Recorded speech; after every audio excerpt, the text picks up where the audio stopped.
Hi friends, ಎಲ್ಲರೂ ಹೇಗಿದ್ದೀರಾ? ಚೆನ್ನಾಗಿದ್ದೀರಾ ಅಂದ್ಕೊಳ್ತಾ ಇದ್ದೀನಿ. ಹಾಗೆ ನಾನು ಸಹ ಚೆನ್ನಾಗಿದ್ದೀನಿ.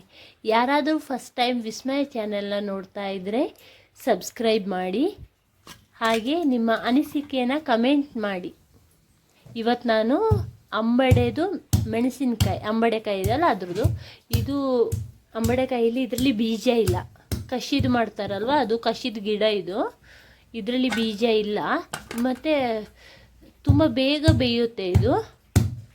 ಅದ್ರದ್ದು ಇವತ್ತು ಮೆಣಸಿನಕಾಯಿ ನಾನು ಮಾಡ್ತಾಯಿದ್ದೀನಿ. ಮೊದಲು ಅದನ್ನೆಲ್ಲ ಅದರ ಅಂಬಡೆಗೆ ತುಂಬ ಕಪ್ಪು ಕಪ್ಪಿತ್ತು, ಅದನ್ನೆಲ್ಲ ಚೆನ್ನಾಗಿ ಅದರ ಮೇಲೆದು ಸಿಪ್ಪೆ ಮಾತ್ರ ಸ್ವಲ್ಪ ಕೆರೆದೆಲ್ಲ ತೆಗೆದಿದ್ದೇನೆ. ನೋಡಿ, ಚೆನ್ನಾಗಿ ತೊಳೆದು ಇವಾಗ ಅದನ್ನು ಹಾಗೆ ಕಲ್ಲಲ್ಲಿ ಜಜ್ಜಿ ತಗೊಳ್ತಾ ಇದ್ದೇನೆ. 4 ಅಂಬಡೆ ನಾನು ತಗೊಂಡೆ. ಇದು ಹುಳಿ ಸಹ ಜಾಸ್ತಿ ಇಲ್ಲ.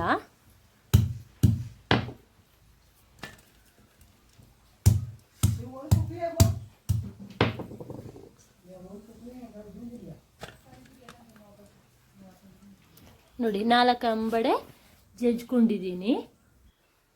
ಈಗ ನೆಕ್ಸ್ಟ್ ಅದಕ್ಕೆ ರುಬ್ಲಿಕ್ಕೆ ನೋಡಿ, ಇಲ್ಲಿ ಜೀರಿಗೆ, ಕೊತ್ತಂಬರಿ, ಕರಿಮೆಣಸು ಮತ್ತು ಬೆಳ್ಳುಳ್ಳಿ, ಕೊತ್ತಂಬರಿ ಸೊಪ್ಪು ಮತ್ತು 2 ಥರದ ಮೆಣಸು, ಪಟ್ಟೆ, ಲವಂಗ ಮತ್ತು ಒಂದು 4 ಮೆಂತ್ಯನ ಸಹ ತಗೊಂಡಿದ್ದೇನೆ, ಮತ್ತು ತೆಂಗಿನ ತುರಿ.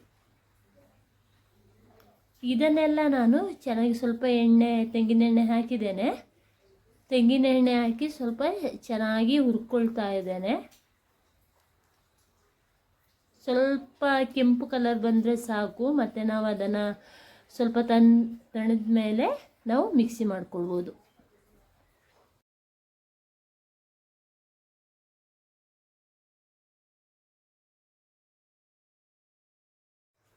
ಇದಾಗಿದೆ. ಇದನ್ನು ಇಳಿಸಿಟ್ಟು ನಾನೀಗ ಒಗ್ಗರಣೆ ಹಾಕ್ತಾ ಇದ್ದೇನೆ. ಸ್ವಲ್ಪ ಎಣ್ಣೆ ಹಾಕಿ ಸಾಸಿವೆ ಹಾಕಿದ್ದೇನೆ.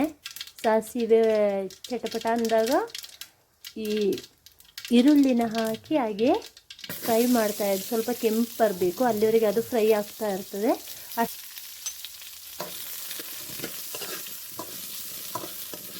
ಇದು ಫ್ರೈ ಆಗ್ತಾ ಇರ್ತದೆ. ಅಷ್ಟರಲ್ಲಿ ನಾನಿಲ್ಲಿ ಹುರ್ಕೊಂಡಿದ್ದನ್ನೆಲ್ಲ ಮಿಕ್ಸಿ ಮಾಡ್ಕೊಳ್ತಾ ಇದ್ದೀನಿ.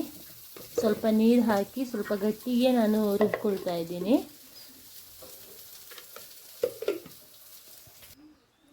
ಈಗ ಇಲ್ಲಿ ಈರುಳ್ಳಿ ಸ್ವಲ್ಪ ಕೆಂಪಾಗಿದೆ, ಸಾಕದು. ಈಗ ನಾನು ಮಿಕ್ಸಿ ಮಾಡಿದ್ದನ್ನು ಸೇರಿಸ್ಕೊಂಡು ಸ್ವಲ್ಪ ಒಂದು ಕುದಿ ಬಂದಮೇಲೆ ನಾನು ಈ ಅಂಬಡೆಯನ್ನು ಹಾಕ್ತಾಯಿದ್ದೀನಿ. ನೋಡಿ, ಕುದಿ ಬಂದಮೇಲೆ ಅಂಬಡೆಯನ್ನು ಹಾಕಿಡ್ತಾಯಿದ್ದೀನಿ. ಹಾಕಿ ಒಂದು 5 ನಿಮಿಷನೂ ಬೇಡ, 1-2 ಕುದಿ ಬಂದ ತಕ್ಷಣ ಅದು ಅಲ್ಲೇ ಬೇಯ್ಕೊಳ್ತದೆ. ಅದು ತುಂಬ ಬೇಗ ಬೇಯುತ್ತೆ ಇದು.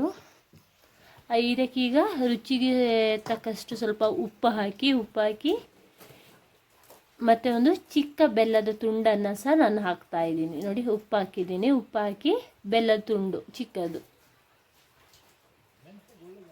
ಇದೊಂದು 2 ಕುದಿ ಬಂದರೆ ನಮ್ಮ ಅಂಬಡೆ ಮೆಣಸಿನಕಾಯಿ ರೆಡಿ ಆಗ್ತದೆ.